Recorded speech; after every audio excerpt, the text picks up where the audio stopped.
आजचा अभंग आहे.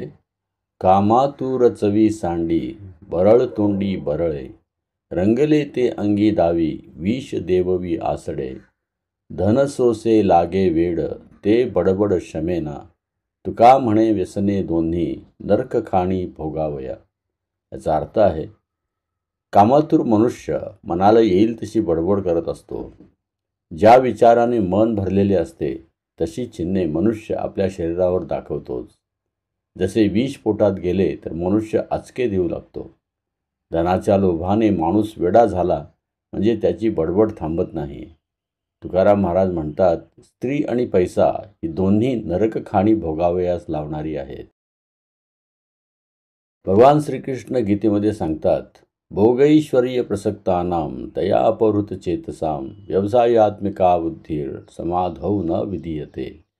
अर्थात, जे लोक इंद्रिय तृप्ती आणि भौतिक ऐश्वर्यात अत्यंत आसक्त झालेले आहेत आणि या गोष्टीमुळे जे मोहग्रस्त झालेले आहेत, त्यांच्या मनामध्ये भगवंतांच्या भक्तिपूर्ण सेवेचा दृढनिश्चय होऊ शकत नाही. हरिभक्तांनी अशा इंद्रिय तृप्तीपासून सावध राहिले पाहिजे, ज्या आपल्या भगवान श्रीकृष्णाला दूर नेतील. या अभंगात अवैध स्त्रीसंग आणि धन हे दोन्ही मनुष्याला हरिभक्तीमध्ये व्यत्यय आणू शकतात आणि नरकवास घडवू शकतात, याबद्दल सावध केले आहे. संत तुकाराम महाराजांनी 400 वर्षापूर्वी बुडती हे जन पहावे ना डोळा म्हणून कळवळा येत असे, या भावनेतून आपल्या अभंगाद्वारे समाजाच्या आध्यात्मिक उद्धाराकरता मार्गदर्शन केले.